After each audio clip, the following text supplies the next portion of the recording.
আহলে বাইত তো শুধু শিয়াদের নয়, আহলে বাইত আমাদের, কথা বলেন ঠিক কিনা? সুতরাং আহলে বাইতের মাহফিল করা, আহলে বাইতের আলোচনা করা, আহলে বাইতের মহব্বতের কথা বললে কেউ যদি শিয়া ট্যাগ লাগাতে আসে তাহলে আমরা বুঝবো তারা হচ্ছে খারেজি, তারাও সুন্নি নয়, কথা বলেন ঠিক কিনা?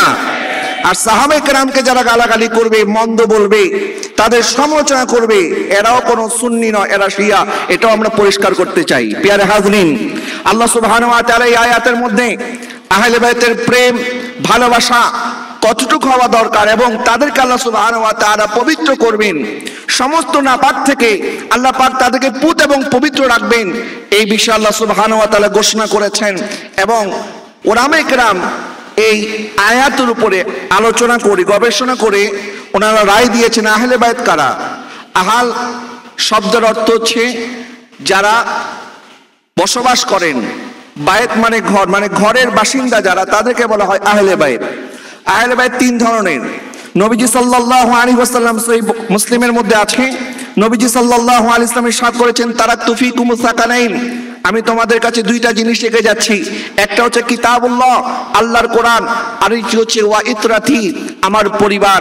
এবং নবী আরেক হাদিসে ইরশাদ করেছেন, আমি তোমাদের কাছে দুইটি জিনিস রেখে যাচ্ছি, কিয়ামত পর্যন্ত যতদিন আমার সামনে আমার হাউস অর্থাৎ হাউজে কাউসার উপস্থিত না হবে ততদিন কোরআন থেকে আহলে বাইত আলাদা হবে না, আহলে বাইত থেকে কোরআন আলাদা হবে না। আহলে বাইত এবং আমার আল্লাহর কোরআন কিয়ামতের ময়দানে একসাথে আমার সাথে সাক্ষাৎ করবে। তাহলে বোঝা গেল আমাদের সাথে দুইটা জিনিস লাগবে, একটা হচ্ছে কোরআন, আরেকটা হচ্ছে আহলে বাইত। এখন এই হাদিস যিনি বর্ণনা করছেন ওনাকে জিজ্ঞাসা করা হচ্ছে যে আহলে বাইত কারা, আহলে বাইত কারা? তখন তিনি উত্তর দিচ্ছেন, যাদের উপরে আল্লাহ সুবহানাহু ওয়া তাআলা সাদকা যাকাত হারাম করেছেন, যাদেরকে যাকাত দেওয়া যাবে না, কারণ যাকাত এটা হচ্ছে সম্পদের ময়লা। আল্লাহ সুবহানাহু ওয়া তাআলা নবীর পরিবারকে সম্পদের ময়লা থেকে হেফাজত করেছেন। আহলে বাইতকে আমরা যাকাত দিতে পারবো না, কিন্তু হাদিয়া দেওয়া যাবে। তখন ওই সাহাবীকে, ওই রাবীকে আবার জিজ্ঞাসা করা হচ্ছে যে আহলে বাইত ওনারা কারা? তখন তিনি বলছেন তারা হচ্ছে হুম আলে আলী, তারা হচ্ছে আলী রাদিয়াল্লাহু তাআলার বংশধর, ওয়া আল আকিল, আকিল রাদিয়াল্লাহু তাআলার বংশধর, ওয়া আলী জাফর, জাফর রাদিয়াল্লাহু তাআলার বংশধর, ওয়া আল আব্বাস, আব্বাস রাদিয়াল্লাহু তাআলার বংশধর। অর্থাৎ বনি হাশেম যারা ঈমানদার, যারা এই কথা বলে যে নবীর কোনো বংশ নাই, নবীর বংশ তো কারবালায় শেষ হয়ে গেছে, যারা বলে নাউজুবিল্লাহ, এই কথা যারা বলে মক্কার কাফেরদের সাথে তাদের মধ্যে কোনো পার্থক্য নাই, কারণ মক্কার কাফের একই কথা বলেছিল। মক্কার কাফের নবীকে নির্বংশ বলেছিল।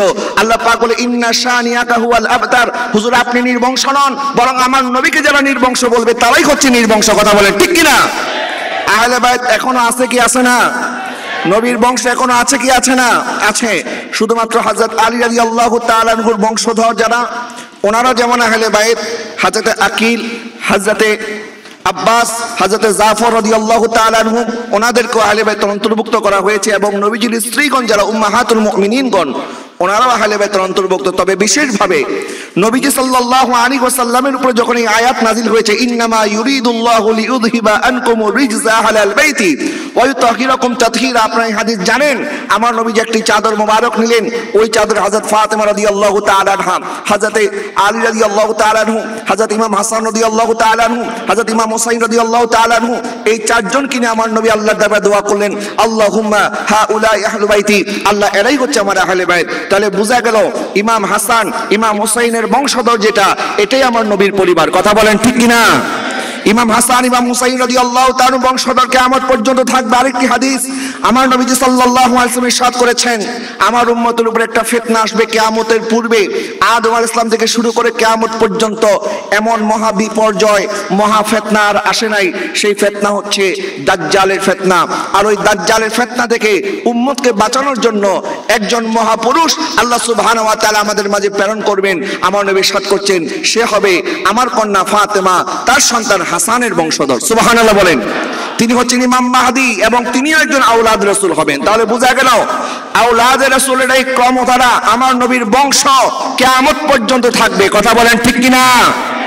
সুতরাং বোঝা গেল আহলে বাইত শুধু বাংলাদেশের জন্য আল্লাহ পাক আমাদের জন্য ফরজ করেন নাই, গোটা পৃথিবীর যত মুসলমান আছে সকল মুমিন মুসলমানদের জন্য আহলে বাইতকে মহব্বত করা, নবীর পরিবারকে মহব্বত করা আল্লাহ সুবহানাহু ওয়া তাআলা ফরজ করেছেন।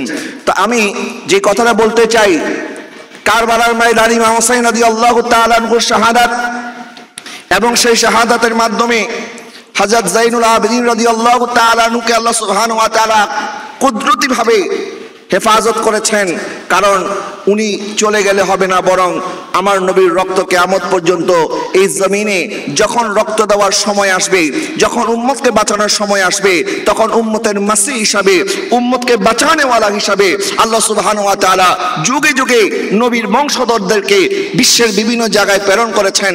যেমন হযরত বড় পীর আব্দুল কাদের জিলানী রাহমাতুল্লাহি আলাইহি, যিনি বাগদাদে ছিলেন, এবং যখন সুলতান সালাউদ্দিন আইয়ুবী রাহমাতুল্লাহি আলাইহি উনি যখন ফিলিস্তিন বিজয় করার জন্য, বাইতুল মাকদাস বিজয় করার জন্য উনি যখন রওনা হয়েছেন, তার রওনা হওয়ার আগে উনি বড় পীর আব্দুল কাদের জিলানী রাদিয়াল্লাহু তাআলা আনহু সোহবতে এসেছেন, ওনার কাছ থেকে ফয়েজ এবং দোয়া নিয়ে তারপর যখন রওনা হয়েছেন, হযরত বড় পীরের দোয়ার বদৌলতে, এবং সালাউদ্দিন আইয়ুবী একজন পাক্কা আশিকে রাসূল ছিলেন, নবীর পরিবারের ভক্ত ছিলেন, আল্লাহ পাক তার মাধ্যমে বাইতুল মুকাদ্দাসকে বিজয় করেছে। জোরে বলেন সুবহানাল্লাহ। ঠিক একইভাবে ভারতীয় উপমহাদেশের মধ্যে আপনারা যদি দেখেন, আমরা এই ভারতীয় উপমহাদেশের মধ্যে কোন নবী এবং রাসূলের আসার কোন ইতিহাস আমরা জানি না। ভারতীয় উপমহাদেশে আল্লাহ সুবহানাহু ওয়া তাআলা এমন একজনের মাধ্যমে ইসলাম আমাদের কাছে পৌঁছিয়ে দিয়েছেন, হযরত খাজা মাইনুদ্দিন চিশতি রাহমাতুল্লাহি আলাইহি, উনিও আমার নবীর বংশধর। এবং খাজা কুতুবউদ্দিন বখতিয়ার কাকি, যিনি খাজা গরিবে নওয়াজের একজন খলিফা ছিলেন, খাজা কুতুবউদ্দিন বখতিয়ার কাকির একজন মুরিদ যার নাম আলতামাশ, যিনি দিল্লি সালতানাতের বাদশা ছিলেন, তিনি ছিলেন খাজা গরিবে নওয়াজ রাহমাতুল্লাহি আলাইহির মুরিদ এবং খলিফা খাজা কুতুবউদ্দিন বখতিয়ার রাদিয়াল্লাহু তাআলা আনহুর একজন মুরিদ। তাহলে বোঝা গেল সমস্ত আওলাদ রাসূলগণ, কারবালা থেকে আমরা শিক্ষা পেয়েছি, আওলাদ রাসূলগণ ক্ষমতা থেকে নিজেদেরকে দূরে রেখেছেন।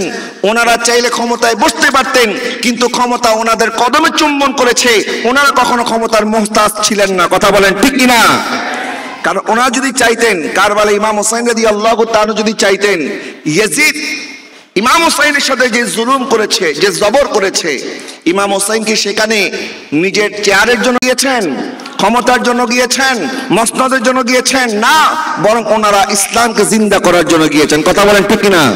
কাতলে হুসাইন আসল মে মর গে ইয়াজিদ হ্যাঁ, ইসলাম জিন্দা হোতা হ্যাঁ হর কারবালা কি বাত। ঠিক একইভাবে হযরত খাজা মাইনুদ্দিন চিশতি রাহমাতুল্লাহি আলাইহির মুরিদ এবং খলিফা কুতুবউদ্দিন বখতিয়ার কাকি রাহমাতুল্লাহি আলাইহি, ওনার একজন মুরিদ ছিলেন আলতামাশ, যিনি ছিলেন দিল্লি সালতানাতের একজন বাদশা। এইভাবে আউলে কেরাম এবং নবীর বংশধর যারা, তারা ক্ষমতা থেকে দূরে থেকে বরং ওনারা চেয়ারে বসে মানুষের উপরে জবর করেন নাই, বরং ওনারা মানুষের দিলের উপর রাজত্ব করেছেন। এই জন্য আল্লামা ডক্টর ইকবাল বলেছে, যে দিল কো ফাতাহ করতা হ্যাঁ ও ফাতেহে জামান হ্যাঁ। এবং বর্তমান সময়ে যদি আমরা দেখি, বর্তমান সময়ে আরব বিশ্বে এখন আওলাদ রাসূলগণ আছেন, কিন্তু আপনারা জানেন আরব বিশ্বে দ্বিতীয় বিশ্বযুদ্ধের পর যখন সালতানাত মুসলিম খেলাফত ভেঙে গেল, তখন এই ইঙ্গো মার্কিনীদের সাথে আতাত করে মুনাফিকরা আরব দেশ ভাগ বাটোয়ারা করে নিয়েছে, এবং তাদের মাধ্যমে আরব বিশ্বের মধ্যে ওয়াহাবিবাদকে তারা প্রতিষ্ঠিত করেছে। এই ওয়াহাবি মতবাদ এটা কোনো ইসলামী মতবাদ নয়, এটা ইঙ্গো মার্কিনীদের একটা ষড়যন্ত্র। কথা বলেন ঠিক কিনা? এটা আমার কথা নয়। বর্তমান সৌদি আরবের যিনি প্রিন্স মোহাম্মদ বিন সালমান 2009 সালে দ্য টাইম ম্যাগাজিনের মধ্যে একটা ইন্টারভিউর মধ্যে বলেছিল যে আমরা মার্কিনী এবং ইঙ্গো মার্কিনীদের তাদের সহায়তায়, তাদের অর্থায়নে আমরা ওয়াহাবি মতবাদকে প্যাট্রোনাইজ করেছি। তাহলে ইহুদি নাসারারা যেটাকে প্যাট্রোনাইজ করে, এটাকে ইসলামের পক্ষে না ইসলামের বিপক্ষে? আর একটু যে বলেন পক্ষে না বিপক্ষে? যার কারণে আজকে আমরা দেখি ফিলিস্তিনের মধ্যে এত জুলুম হচ্ছে, নির্যাতন নিপীড়ন হচ্ছে। তারা ট্রাম্পকে বিরাট একটা আমরা দেখলাম বিমান উপহার দিয়েছে, গলার মধ্যে মণিমুক্তার মালা উপহার দিয়েছে, কোটি কোটি ডলার ট্রাম্প সেখান থেকে নিয়ে গেল, কিন্তু নিরীহ ফিলিস্তিনি মুসলিমদের পক্ষে তারা কোনো অবদান রাখে নাই। কথা বলেন ঠিক কিনা? কিন্তু যতদিন সুন্নি সালতানাত ওসমানী সাম্রাজ্য ছিল ততদিন পর্যন্ত ফিলিস্তিনিদের উপরে এরকম নির্যাতন নিপীড়ন করার সাহস কেউ করে নাই। যাই হোক, এই ওয়াহাবি মতবাদ যারা ছড়িয়ে দিতে চায় এদের পিছনে কলকাঠি নাড়ছে ইহুদি এবং নাসারারা, যার কারণে আপনারা কয়েকদিন আগে দেখেছেন যখন মুসলমানদের পক্ষ হয়ে ইরান জবাব দিয়েছে। ইরান শিয়া রাষ্ট্র, আমরা স্বীকার করি ইরান শিয়া রাষ্ট্র, কিন্তু সেখানে 10% মুসলমান বসবাস করে। কিন্তু ইরান যে জবাব দিয়েছে আমরা মনে করি ইরান সঠিক কাজ করেছে। কথা বলেন ঠিক কিনা? আমরা ইরান শিয়া রাষ্ট্র হিসাবে ইরানকে সমর্থন করি না, বরং ফিলিস্তিনিদের পক্ষে শিয়া সুন্নি, এমনকি উত্তর কোরিয়ার একটা জঙ্গলি আছে না, কথায় কথায় বলে এটা বোম্বাইটা দেবো, একটা আছে না, এই উত্তর কোরিয়ার কিম জন উন, এও যদি ইসরায়েলের বিরুদ্ধে একটা পাথরও ছুঁড়ে মারে আমরা তারও পক্ষে থাকবো। কথা বলে ঠিক কিনা? প্যারে হাজির, যাই হোক, আমি বলছিলাম বর্তমান সময়ে আওলাদ রাসূলগণ আরব বিশ্বে ওনারা এই ওয়াহাবিদের কারণে ওনাদেরকে জায়গায় জায়গায় তারা কষ্ট দিচ্ছে, সব জায়গায় দাঁড়াতে দিচ্ছে না, যেটা এজিদ বাহিনী করেছিল। এজিদ যেভাবে আওলাদ রাসূলদের উপর ইস্তেমরুলাত চালিয়েছিল, হযরত যায়নুল আবেদিন রাদিয়াল্লাহু তাআলা আনহুকে যখন আসামির মতো হাতের মধ্যে বেড়ি পরিয়ে মদিনায় পাকি নিয়ে আসা হয়েছে, ইমাম জুহরি ওনার সাথে সাক্ষাৎ করার জন্য গিয়েছে। জেলখানার মধ্যে হযরত যায়নুল আবেদিন রাদিয়াল্লাহু তাআলা বসে আছেন, আর ইমাম জুহরি বলছেন যে ইমাম হুসাইনের লাক্তে জিগার নূরে নজর, আপনি নবীজি সাল্লাল্লাহু আলাইহি ওয়াসাল্লামের রক্ত আপনার শরীর মোবারকের মধ্যে, আর আপনার সাথে তার এই কি আচরণ করেছে? হযরত যায়নুল আবেদিন রাদিয়াল্লাহু তাআলা যখন আল্লাহু আকবার বলে হাতটা ঝাড়া দিয়েছে, হাতের শিকল সাথে সাথে খুলে গেছে। হযরত যায়নুল আবেদিন রাদিয়াল্লাহু তাআলা বলতেছেন, আরে দেখো, এই শিকল তো আমাদের কথা শুনে, কিন্তু আমরা আল্লাহর রাজির উপরে রাজি আছি, আল্লাহ যা আমাদের উপরে বালা দিয়েছেন আমরা সবর করছি। সুবহানাল্লাহ। তাহলে ওনারা চাইলে পারতেন ক্ষমতা দখল করতে।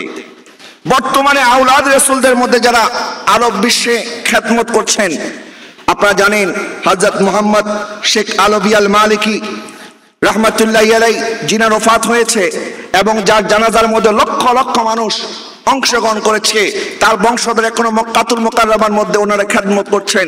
আওলাদ রাসূলগণ ওনারা কতটা অমায়িক, মানুষ গেলে ওনারা মানুষের সাথে এমন ভাবে মিশেন, তখন বোঝা যায় নবীর বংশধরদের আখলাক এত সুন্দর, না জানি আমার নবীর চরিত্র কত সুন্দর ছিল। সুবহানাল্লাহ। ঠিক একইভাবে মদিনায় পাকে আপনি গেলে মদিনায় পাকের মধ্যে হযরত রিদওয়ান আল মাদানী মাদ্দাজিলুল আলী উনি এখনো জীবিত আছেন। এইভাবে বর্তমান ইয়েমেনের মধ্যে যিনি আছেন হযরত শেখ হাবিব ওমর হাফিজাহুল্লাহ, হাবিব আলী জিফরি যিনি পীর এবং মুর্শিদ, এবং উনি এখনো জীবিত আছেন আলহামদুলিল্লাহ। এবং আমরা আমাদের ডক্টর জাফরুল্লাহ হুজুর সহ, আমাদের আশরাফি হুজুর সহ, আমাদের আলহাজ সুফি মোহাম্মদ মিজানুর রহমান স্যার সহ আমরা ওনার সাথে সাক্ষাৎ করেছিলাম। হাবিব আলী আল জিফরি এবং ওনার পীর ও মুর্শিদ হযরত হাবিব ওমর মাদ্দাজিলুল আলী, যিনি ইয়ামেনের একজন শায়েখ, শুধু উনি ইয়ামেনের শায়েখ না, ওনার পূর্বপুরুষ ওনারা মালয়েশিয়া এবং ইন্দোনেশিয়ার মধ্যে ইসলাম প্রচার করেছেন। মালয়েশিয়া, ইন্দোনেশিয়া এটা ছিল হিন্দু এবং বৌদ্ধ রাষ্ট্র। আপনাদের দোয়ায় আমি এখন মালয়েশিয়ার ইন্টারন্যাশনাল ইসলামিক ইউনিভার্সিটি অফ মালয়েশিয়ার মধ্যে আমি এমফিল গবেষণা করছি। তো সেখানকার মালয়েশিয়ার 64% মুসলমান এবং ইন্দোনেশিয়ায় প্রায় 85% মুসলমান। সেটা মুসলিম রাষ্ট্র ছিল না। তা আমি গবেষণা করে দেখলাম যে সেখানে ইসলাম কিভাবে আসলো, ওরা কিভাবে মুসলমান হলো। দেখা গেল সেখানে ইসলাম প্রচার করার মধ্যে যারা ছিলেন, যারা ইসলাম প্রচার করতে সেখানে গিয়েছেন, তাদের মধ্যে হযরত হাবিব ওমর এবং হাবিব আলী জিফরি, যারা বর্তমানে ইয়ামেন এবং আরব বিশ্বে খিদমত করছেন, তাদের পূর্বপুরুষ যারা আওলাদ রাসূল ছিল, ওনারা সেখানে ইসলাম প্রচার করেছেন। তাহলে বোঝা গেল সারা পৃথিবীতে ইসলাম প্রচারের মধ্যে আমার নবীর রক্ত, আমার নবীর বংশধর সবাই অগ্রগামী। কথা বলেন ঠিক কিনা? পাক ভারত উপমহাদেশে বিশেষ করে বাংলার মুসলমানদের উপরে যিনি বড় ইহসান করেছেন, যিনার কথা না বললে কৃতজ্ঞতা আদায় হবে না, যিনি বাংলার জমিনে এসেছেন, উনি চাইলে শুধুমাত্র এখানে পিরালি করতে পারতেন, কিন্তু উনি বলেছেন যে না, বাংলার মধ্যে এমন একটা জামিয়া দরকার যে জামিয়া থেকে নবীর খুশবু বের হবে। যার কারণে জামিয়া আহমদিয়া সুন্নিয়া আলী আমরা পেয়েছি। হুজুর কুতুবুল আউলিয়া বানিয়ে জামিয়া সৈয়দি সালাদি মুর্শিদি আল্লামা সৈয়দ আহমদ শাহ শ্রীকুটি রহমাতুল্লাহি আলাইহি বাংলার জমিনে এসে সুন্নিয়ত প্রতিষ্ঠার অগ্রগণী ভূমিকা পালন করেছেন।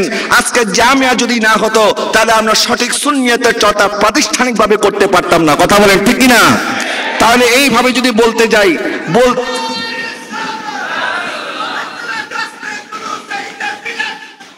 যাদের মাধ্যমে আজকে আমরা জশ্নে জুলুস পেয়েছি, অসংখ্য খেদমত হয়েছে, তারও পূর্বে বাংলার জমিনে যারা এসেছেন ওনারা আওলাদ রাসূল ছিলেন। হযরতে সৈয়দ আহমদুল্লাহ রহমতুল্লাহ আলাইহি থেকে শুরু করে এইভাবে আরো অসংখ্য আওলাদ রাসূলগণ, আলে রাসূলগণ, নবীর পরিবারের সদস্যবৃন্দ এই বাংলার জমিনে আমাদেরকে সুন্নিয়ত শিখিয়েছেন। আল্লাহ সুবহানাহু ওয়া তাআলা আমাদেরকেও আওলাদ রাসূলকে যথাযথ সম্মান করার জন্য তৌফিক দান করেন। সবাই বলেন আমিন। এবং একটি হাদিস বলে শেষ করে দিচ্ছি, নবী যে সাত করেছেন, আদিবু আওলাদাকুম সালাসা খিসানিন, তোমরা তোমাদের সন্তানদেরকে তিনটা জিনিস শিখাও, হুব্বে নবীকুম ওয়া হুব্বে আহলি বাইতিহি ওয়া আলা কিরাআতিল কুরআন, আমার ভালোবাসা অর্থাৎ নবীর ভালোবাসা, আমার পরিবারের ভালোবাসা অর্থাৎ নবীর পরিবারের ভালোবাসা এবং কোরআন তেলাওয়াত। আজকে ইহুদি নাসারারা বুঝে গেছে মুসলমান সংখ্যায় অনেক আমরা আছি, আজকে মুসলমানদের কাছে সম্পদের কোনো অভাব নাই, স্বর্ণের খনির অভাব নাই, রূপার খনির অভাব নাই, তেলের খনির অভাব নাই। আরবরা যে তেল বিক্রি করছে আমেরিকার কাছে, ওই আমেরিকা আবার সেই তেল দিয়ে দিচ্ছে ইসরায়েলকে আমাদের নিরীহ ফিলিস্তিনি মুসলমানদেরকে মারার জন্য। কথা বলেন না ঠিক কিনা? তা আরব থেকে আমেরিকা হয়ে ইসরায়েলের যুদ্ধ বিমানে চলে যাচ্ছে মুসলমানদের তেল, কিন্তু এই তেল আমাদেরকে বাঁচাইতে পারছে না, কারণ তারা জানে মুসলমানদের কাছে টাকা থাকুক, পয়সা থাকুক, ক্ষমতা থাকুক, সবকিছু আমরা তাদেরকে দিয়ে দিব, কিন্তু তিনটা জিনিস তাদের কাছ থেকে যদি নিয়ে নিতে পারি তাহলে মুসলমানরা কমজোর হয়ে যাবে। একটা হচ্ছে মুসলমানদের অন্তর থেকে নবীর ভালোবাসা উঠিয়ে নিতে হবে, 2 নাম্বার নবীর পরিবারের ভালোবাসা উঠিয়ে নিতে হবে, 3 নাম্বার কোরআনের মহব্বত তুলে নিতে হবে। কোরআন তেলাওয়াত তারা যেন ঠিকভাবে করতে না পারে, এই জন্য এটা হচ্ছে ইহুদি নাসারাদের চক্রান্ত। তারা চায় না আমরা নবীকে ভালোবাসি, নবীর পরিবারকে ভালোবাসি, কোরআনকে ভালোবাসি। তাহলে আমরা আমাদেরকেও শপথ নিতে হবে, আমরাও যদি আমাদের হারানো গৌরব ফিরে পেতে চাই, আমরা যদি আবার বিশ্ব শাসন করতে চাই, ওয়ালা তাহিনু ওয়ালা তাহজানু ওয়া আনতুমুল আলাউনা ইন কুনতুম মুমিনিন, আল্লাহ পাক ওয়াদা করেছেন তোমরা ইমানদার হলে কামিয়াবি তোমাদের হবে, তোমাদের বিজয় হবে। ওই বিজয় কখন হবে? যখন আমরা ইমানদার হব। আর ইমানদার কখন হব? যখন নবীকে ভালোবাসবো, নবীর পরিবারকে ভালোবাসবো এবং কোরআনকে ভালোবাসবো। কথা বলেন ঠিক কিনা? এই জন্য সকাল সন্ধ্যা শুধুমাত্র 10 দিন ব্যাপী আহলে বাইতের স্মরণে মাহফিল করলে হবে না, আমাদের ঘরে আমাদের বাচ্চাদেরকে ছোটবেলা থেকে আমার নবীর প্রেম ভালোবাসা শেখানো দরকার আছে না নাই? নবীর পরিবারের ভালোবাসা শেখানো দরকার আছে না নাই? আল্লাহ পাক যেন কবুল করে, সবাই বলি আমিন। দিল হ্যাঁ वो दिल जो तेरे याद से मामूर रहा, सर है वो सर जो तेरे, सर है वो सर जो तेरे कदमों पे कुर्बान गया नेमते बांटता। আমাদেরকে এমন দিল অর্জন করতে হবে যেই দিল সর্বক্ষণ আমার নবীর প্রেমের দিওয়ানা থাকবে, এবং আমরা তো মরতে হবেই হবে, জীবন তখন সার্থক হবে যখন এই জীবন আমার নবীর জন্য কোরবান করতে পারবো। কথা বলে ঠিক কিনা? ও আখির দাওয়ানা আনিল হামদুলিল্লাহি রাব্বিল আলামিন। আসসালামু আলাইকুম ওয়া রাহমাতুল্লাহি ওয়া বারাকাতুহু। মারহাবা মারহাবা। সম্মানিত সুধী, এতক্ষণ বক্তব্য রেখেছেন মাওলানা আব্দুল মুস্তাফা আব্দুর রহিম আল আজহারি। সম্মানিত সুধী, ইতিপূর্বে যিনি আমাদের শুভেচ্ছা বক্তব্য রেখেছিলেন piece family managing director আহাস Amir Hossain Sohel sir, উনি আমাদেরকে 5 লাখ টাকা দেওয়ার ঘোষণা দিয়ে গেছেন। সবাই বলে মারহাবা। এখন বক্তব্য নিয়ে আসছেন আজকের মাহফিলের সম্মানিত বিশেষ অতিথি, বিশিষ্ট সমাজসেবক, আমাদের চট্টগ্রামের কৃতি সন্তান, শিল্পপতি আলহাজ ইরশাদুল্লাহ।